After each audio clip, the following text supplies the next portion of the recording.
Всем привет и добро пожаловать на канал Пал Саныч. Ролик немного пошел не по намеченному плану и возможно в названии это как-то отобразится. Но мы сегодня все же поговорим про оперативную память, как подобрать, посмотрим на что способны разные чипы в разгоне. Так что ставьте видос на ускорялку, берите что-то вкусненькое поесть, попить и поехали.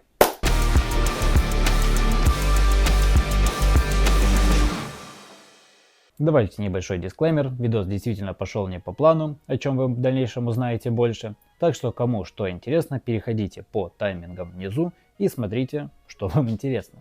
Но я надеюсь, что вы посмотрите видос полностью, ведь это влияет на мою статистику и успех на платформе YouTube. А сейчас мы вернемся в прошлое, когда я только начал снимать этот видос. Тогда цены на комплектующие и, конечно же, на саму оперативную память были совсем иные, так что не обращайте на это внимания. А сейчас давайте затронем, как подобрать саму оперативную память. Если у вас уже есть материнка, то вам просто надо зайти на сайт производителя материнской платы и посмотреть, какие модули оперативной памяти ей подходят. У меня материнка от гигабайт, так что просто открываю сайт самих гигов, который у меня уже в принципе открыт, и ищем свою плату. Заходим в Consumer, Product, Motherboard, в данном случае у меня Aorus, и ищем именно мою. Это B650M Aorus Pro. После чего мы заходим в Support, Memory Support или поддержка памяти. И тут у нас будет огромный список оперативной памяти, среди которых мы должны выбрать ту, которая подойдет именно нам. Выбираем также частоту, которая вам желательно. Если хотите, справа там будет еще и выбор производителя. Здесь очень много ADATA, но в нашей стране ADATA нет, поэтому я ее просто перелистываю. Тут у нас уже Corsair, Colorful, Crucial, понятное дело, и G-Skill. Выбираем фирму, которую вы хотите, будь то даже Кинбанки. Ну и видите, на частоте 6000 Кинбанки всего лишь 3 штуки. Это Hynix неопределенный, скорее всего M. Потом Hynix M-Die, у них даже тайминги одинаковые. Ну и Hynix A-Die. После того, как мы определились с плашками оперативной памяти, переходим на сайт, где мы будем заказывать эту оперативную память, будь то Marketplace или магазин. В поисковике вводим DDR5, ну и, конечно же, попадаем в список оперативной памяти. Вот вам и G-Skill, Team группы, Патриоты, какой-то V-Color. Если вы заметите, его нету в поддержке моей материнской платы. Так что мне, вероятно всего, он не подойдет. Ищите ту оперативную память, которая есть в списке поддерживаемых. Вот, например, вот этот вот Team Group T-Force Delta. Выделили номер, посмотрели, выбрали здесь скорость, или не выбрали наоборот, выбрали Team Group. И среди этого списка ищем вот это вот FF3D532. Вот, FF3D532, 6000, ну, там 30, а у нас тут C28. Все остальное в принципе одинаковое, так что думаю, эта оперативная память нам великолепно подойдет. Можно, конечно, сделать немножечко наоборот, а именно взять, открыть сайт по продаже оперативной памяти и выбрать именно ту, которая вам близка по цене. После чего перейти на сайт производителя материнской платы и убедиться, что она вам подходит. Я хочу сделать видос, как правильно подбирать комплектующие для вашего ПК. Если вам интересно, напишите об этом, пожалуйста, в комментариях.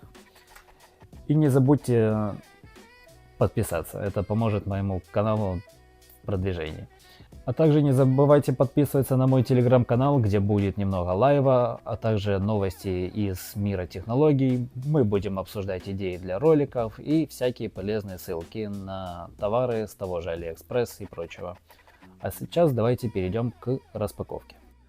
Вся память у нас работает на 6000 МГц в стоке, так что это я повторять больше не буду. А тут у нас самая тяжелая, самая дорогая, это Kingston Fury Beast с таймингами CL324444. У нас тут, понятное дело, она с подсветкой. В моем случае она стоила даже дешевле, чем без подсветки. Цена у нее не дешевая, она стоит 150 баксов. Хотя я очень сильно хотел без подсветки, но там уже ценник, почти по 200, что, я думаю, немного нерентабельно. Это у нас Team Group T-Create Expert с таймингами CL38, 38, 38, 72. Это память на чипах Hynix M-Die. Стоит она так неплохо дешевле, аж на 50 баксов, а именно 100 баксов. И, конечно же, моя оператива еще с первого видоса. Она с AliExpress, это Crucial, она на микроне. Тайминги у них 38, 38, 80. Так что давайте сейчас распакуем. Правда, что там распаковывать, если честно, я даже не знаю. Вот так вот у нас выглядит Kingston Fury. Сразу посмотрел на радиаторы охлаждения и, понятное дело, на термопрокладки. Ну, в принципе, все чипы закрыты термопрокладкой. Все у них хорошо. С этой стороны поролон какой-то. Если честно, дизайн Kingston Fury, ну, не сказал бы, что мне прям сильно заходит. Поэтому я взял по дизайну то, что мне больше нравится. Но что будет лучше работать, мы посмотрим чуть-чуть позже. Давайте сейчас откроем. Упаковано, конечно, даже солиднее, чем Kingston Fury за кучу денег. Вот такой вот у нас комплектик плашек. Тут даже есть наклейка, а в Кингстоне я, если честно, ничего, кроме самого Кингстона, не вижу. Зажмотились на упаковке. Не знаю, зачем вообще нужны наклейки, но пусть будут, уже хорошо. Тут у нас термопрокладка на всю длину радиатора. Тут не отдельные зоны, как это сделано в Кингстоне. Так что в Кингстоне немного пожмотились на термопрокладке. Он легче, тут даже дырочки для вентиляции сделаны. Про Crucial уже говорить нечего, но он прям... Хотя нет, одинаково плюс-минус по весу. Давайте переместимся к компьютеру и начнем уже тестировать всю эту оперативную память. Тесты в AIDA вы сейчас можете видеть на своих экранах. Ставьте на паузу, если вам интересно, но скажу честно, AIDA не совсем показатель по многим причинам, но об этом чуть позже. Давайте начнем наш бенчмарк Киберпанка. Пробежимся по моему сетапу, который сейчас у вас на экранах, так что ставьте на паузу, если интересно. Вся оператива у нас с выставленным экспо профилем. Как видите, разницы особо нет, хоть у нас даже в упор в видеокарту, но это не показатель. И дальше вы поймете почему. Если сравнивать, то по 0,1%, 1% у нас абсолютно разница. Где-то кто-то впереди какое-то время, где-то кто-то позади. Плюс-минус везде одно и то же. Разница по большей части в погрешности. Так что явного фаворита тут выделить невозможно. А по конечному результату можно понять, что они все равны. А у самого Кингстона хоть и чуть меньше FPS, но зато немножко больше средних кадров.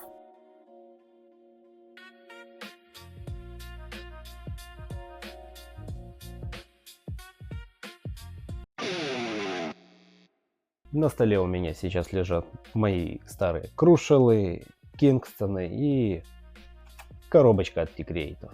Сами плашки установлены в компьютере. Я его сейчас не особо хотел снимать, разбирать. Так что будем обходиться только коробочкой. А сейчас давайте пробежимся по тестам в AIDA, в бенчмарке Киберпанка. Понимаю, что это не самый профессиональный способ показать работоспособность, но этого вполне достаточно. А в дальнейшем вы поймете почему. Напомню, что сценарий для тех, кто просто не хочет париться с таймингами и просто выставить свой экспо профиль в нашем случае и забыть, что такое BIOS. И вот что мы с этого имеем. В AIDA, конечно, разница ощутима, но опираться на AIDA не стоит, потому что она просто не задействует видеокарту. А видеокарта у нас нужна в любых графических процессах, будь то монтаж или игры, так что показатели, да, не отличаются, но особого смысла нету. А что показывают нам игры? А даже на примере того же Киберпанка в бенчмарке оно показывает, что разницы особо между этими плашками нету. А все они показывают в районе 134-135 кадров, что в принципе можно назвать погрешностью. И давайте сделаем вывод, что покупать без разгона или настройки дорогую память нет никакого смысла. Легче купить тот же Crucial за 70 баксов, как для меня, когда я ее покупал, Если вы такой человек, кто не хочет экспериментировать с разгоном и вашей материнке подойдет вот эта вот оперативка, то, конечно, берите. А с большей вероятностью, конечно, что она подойдет, но всегда стоит убедиться. А сейчас давайте перейдем к самому интересному. А это наши Кингстоны. И у меня есть что про них рассказать. С ними у меня там вообще получилась очень интересная история.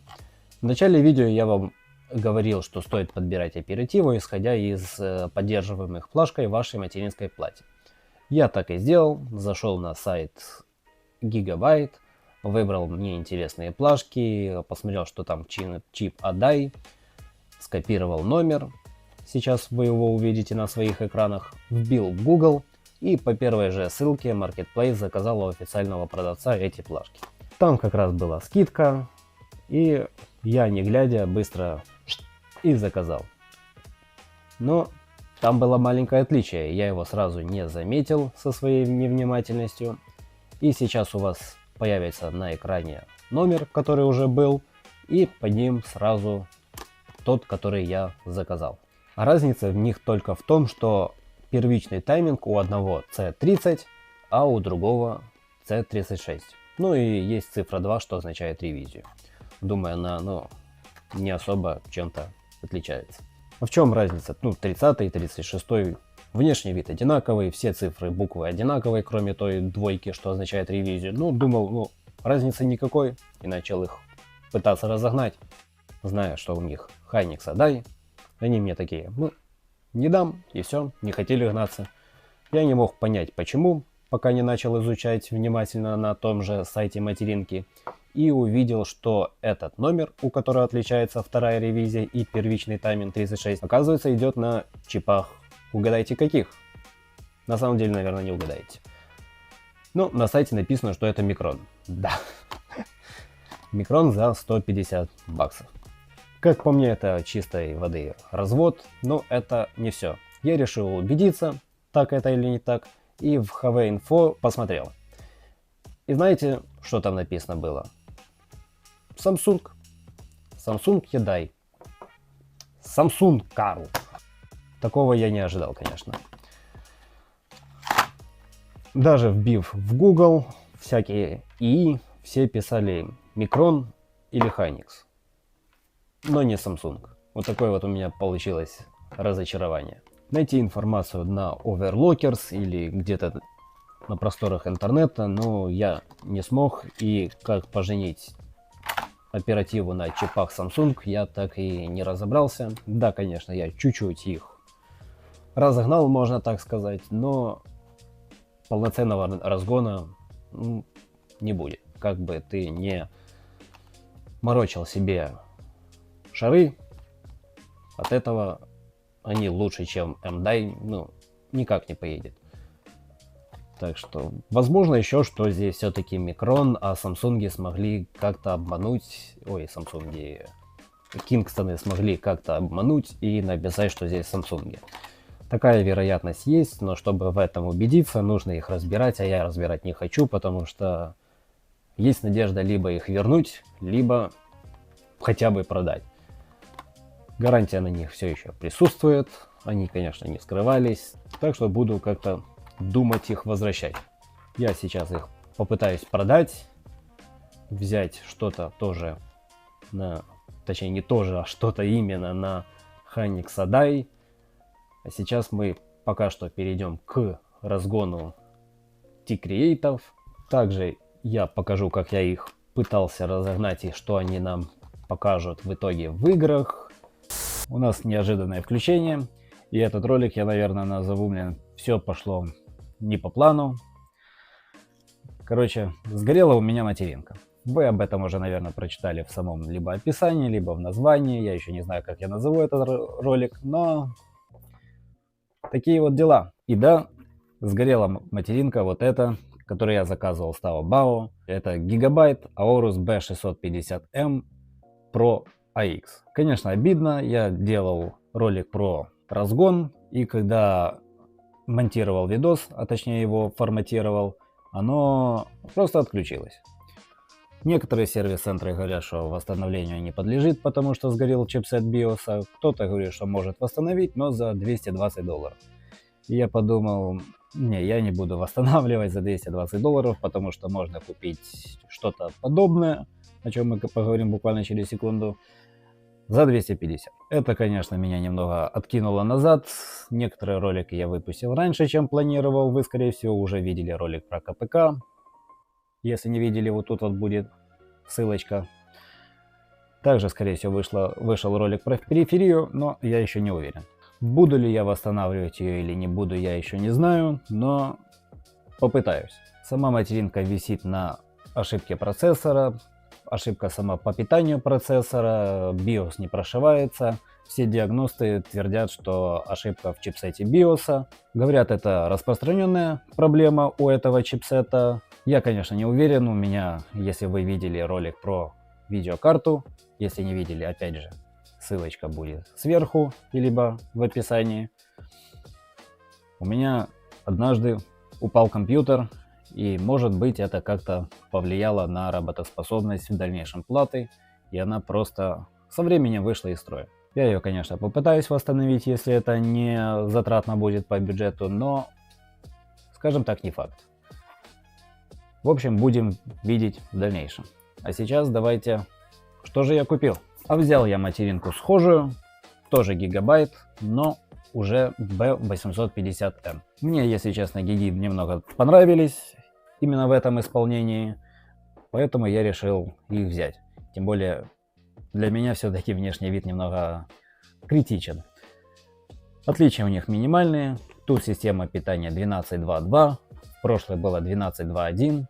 Разница, конечно, немного положительная, но такое. А вот дермосы у них уже 60 амперные. Если в той у нас было 70 ампер, то тут 60. На что это повлияет? Ну, наверное, ни на что. А вот самое немножечко печальное, то что здесь 6-слойная плата, когда в той была 8-слойная. И, надеюсь, это будет не критично. Если это повлияет на дальнейший разгон, я об этом скажу обязательно в самом конце видео. Если не повлияет, я просто то, что я уже снял про разгон, все эти тесты, я просто выставлю их, как оно было. Посмотрим, какие частоты она возьмет в дальнейшем. Будет это лучше, будет это хуже. Все, конечно же, расскажу в самом конце. Так что не переключайтесь. Давайте распакуем эту новую материнку.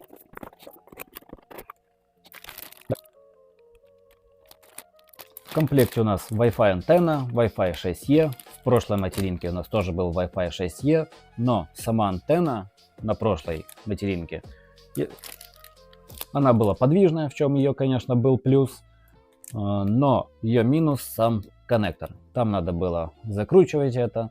Конечно, это не критично тем, кто просто установил компьютер и больше его никогда не трогает. Я не из тех людей, кто никогда не трогает компьютер, я его постоянно туда-сюда таскал, что-то делал, снимал, поэтому здесь он будет на быстросъемах, это будет немножечко приятно, но... И так сойдет! Материнку пока что мы отложим. В комплекте у нас два SATA кабеля, ну это в принципе стандарт. Наклеечка Aorus, чего не было в принципе в этой материнке. Ну и самое, как по мне, главное, это G-коннектор. Если вы часто подключаете кнопку, вы прекрасно понимаете, какой это геморрой вечно с этими проводами, еле-еле их втыкивать в эти коннекторы. Главное правильно еще подключить. А так у вас здесь вся распиновочка есть. Подключаете коннекторы от кнопки на корпусе, вставляете в материнку и не паритесь себе, наверное, никогда. Как по мне, это более удобно, чем просто каждый маленький проводочек втыкивать туда, где он должен быть. Ну и, понятное дело, наша макулатура. Кому она надо, кому не надо. А давайте сейчас откроем материнку.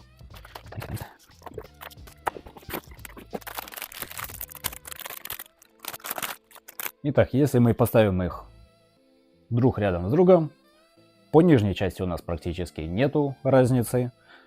Есть большая разница по радиатору охлаждения самих SSD. Тут он на винтах, это немножечко неудобно. Когда я делал тесты про SSD, я задолбался их раскручивать, скажем так, потому что здесь у нас вот такой вот быстросъем, раз-два, и все снял. Так же самое, но в более меньших масштабах на самих SSD-шниках. Да, тут тоже быстросъемы, оно просто на защелке. Конечно, она чуть-чуть болтается, но скорее всего, когда вы поставите SSD, он прижмет их и болтаться уже не будет.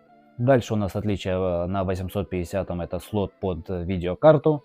Он у нас не на вот этой вот, скажем так, штуке. Хотел сказать кое другое слово. Я ее умудрился сломать буквально через 1,5-2 месяца, потому что она очень хлипкая. А тут у нас целая кнопка. Нажал, вытащил, засунул, все хорошо. Очень приятно, что кнопка. Это мне опять же облегчит работу, потому что я достаточно часто снимаю видеокарту для всех разных тестов специально для вас. Так что не забывайте подписаться, оценить это все лайком, потому что это достаточно сложная работа, хоть может быть вам это и не кажется. Потом отличие буквально визуальное у нас это USB. Он чуть-чуть смещен вправо, но это из-за кнопки. Убрали кнопку сброса BIOS. Но это не точно. Если честно, она у меня даже как-то, ни разу и не сработала. Приходилось снимать радиатор SSD-шников и путем снятия батарейки сбрасывать сам BIOS. Это неудобно, поэтому от кнопки я не вижу никакого смысла. Ну и также у нас есть на материнской плате HDMI. И если у вас есть какой-то мониторчик, на мониторах мы, кстати, посмотрим в следующих видео. Так что не забывайте подписаться на канал, чтобы не пропустить видео, где мы закажем кое-какой монитор, который будет у нас в корпусе. При детальном еще одном осмотрении я заметил, что кнопка BIOS все-таки здесь, кнопка сброса, если быть точнее, BIOS все-таки у нас здесь есть. Тут она в нижней части, тут у нас и поле дебаг панели, а тут все в верхней части. Но, если честно, кажется, что вот эта вот материнка по компонентам чуть-чуть богаче, чем это. Посмотрим, как она проживет. На нее, по крайней мере, есть гарантия 3 года. Производство у нее, конечно, тоже Китай, на коробке это написано, но она ввезена сюда официально. И на коробке, по крайней мере, нету китайских символов, как это было на прошлой коробке. Будем видеть, как она проживет. А на этом я, наверное, начну саму сборку и сразу приступим к разгону. Конечно, сборки не будет, не волнуйтесь, это видео про оперативу, так что давайте к разгону. Начнем мы по традиции с AIDA и ZenTiming на нашей новой материнке. Можете поставить на паузу и посмотреть на сами тайминги, какие я выставил для креатов, скопировать их или перейти на ТГ-канал, где они будут в текстовом формате. Сама AIDA у нас больше как отправная точка, показатель изменений, но на игровой процесс, как я уже говорил, она особо не влияет.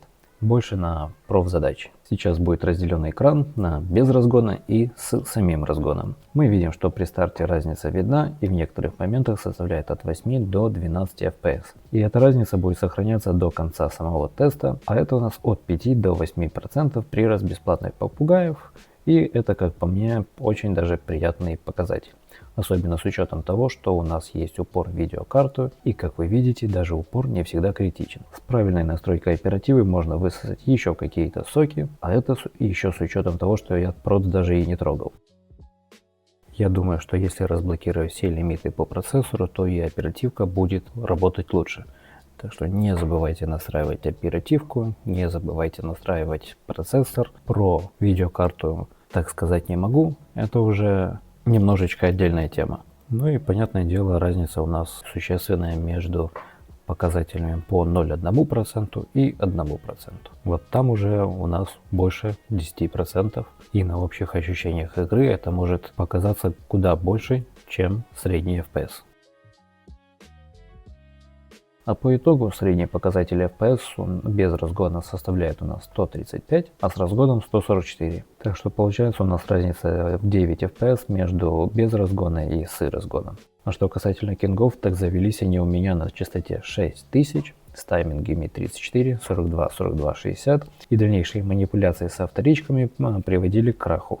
Единственное, что я смог изменить, так это TRFC на 820 и все. Даже ниже уже стабильной запуска винды у меня не было. И вот что получилось. При старте у нас FPS приближается все так же к 140. И разницы особо нет, даже на вскидку. Все тот же упор в видеокарту, все те же плюс-минус средние кадры. 1%, 0,1%. В общем, разницы с креатами особо у нас нет. И по итогу даже самих тестов с не до конца настроенной оперативой, по вторичным таймингам, мы имеем все то же, что и на креатах. Поэтому крутить весь тест до конца я не вижу никакого смысла. Давайте завершим его на этом и перейдем к самим итогам. И как мы видим, среднее значение FPS у нас абсолютно одинаковое. Минимум плюс-минус, максимум одинаковый. Давайте подведем полностью итоги по оперативной памяти. Все результаты тестов вы видели, и теперь можно подвести итоги. Разгон, понятное дело, влияет на FPS, даже с упором на видеокарту, на любых плашках. А вот какую лучше брать, тут немножечко спорно.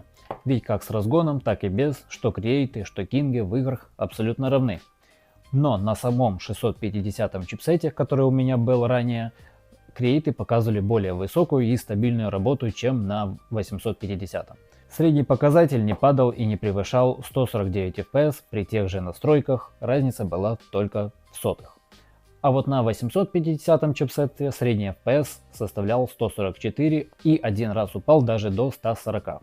Но это может быть из-за фоновых задач, а так в основном 143, 144. На кингах я особо не заморачивался, но он показывал 144 FPS без особых изменений на любой материнской плате.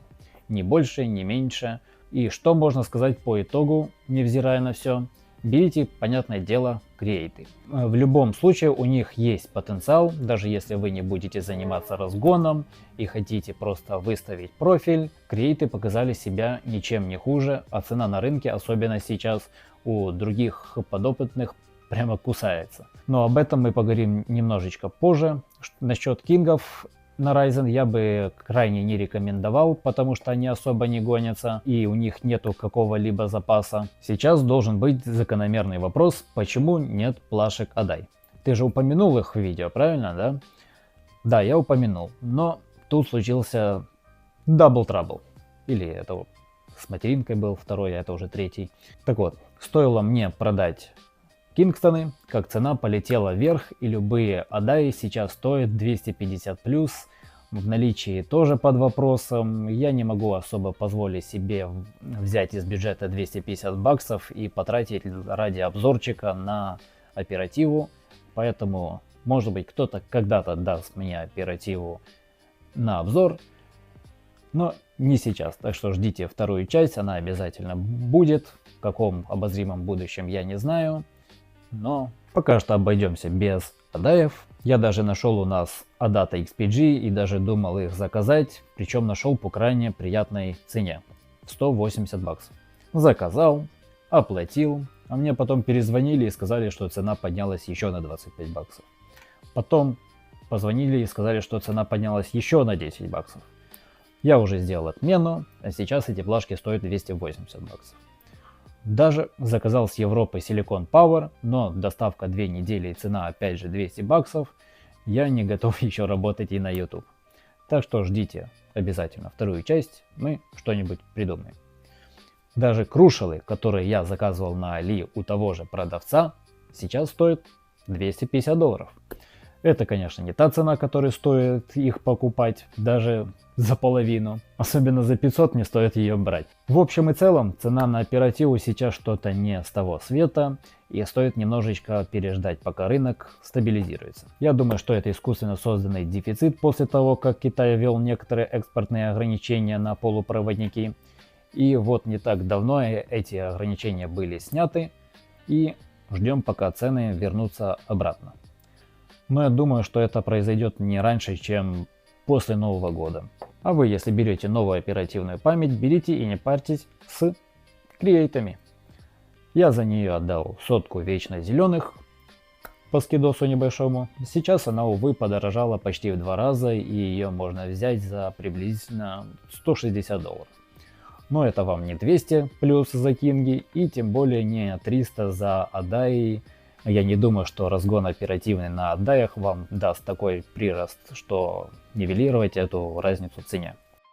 Надеюсь, этот контент был полезен и заслуживает лайка, а также подписки на канал, на телеграм-канал. Все ссылки вы найдете, понятное дело, в описании. И до новых встреч. Пока-пока.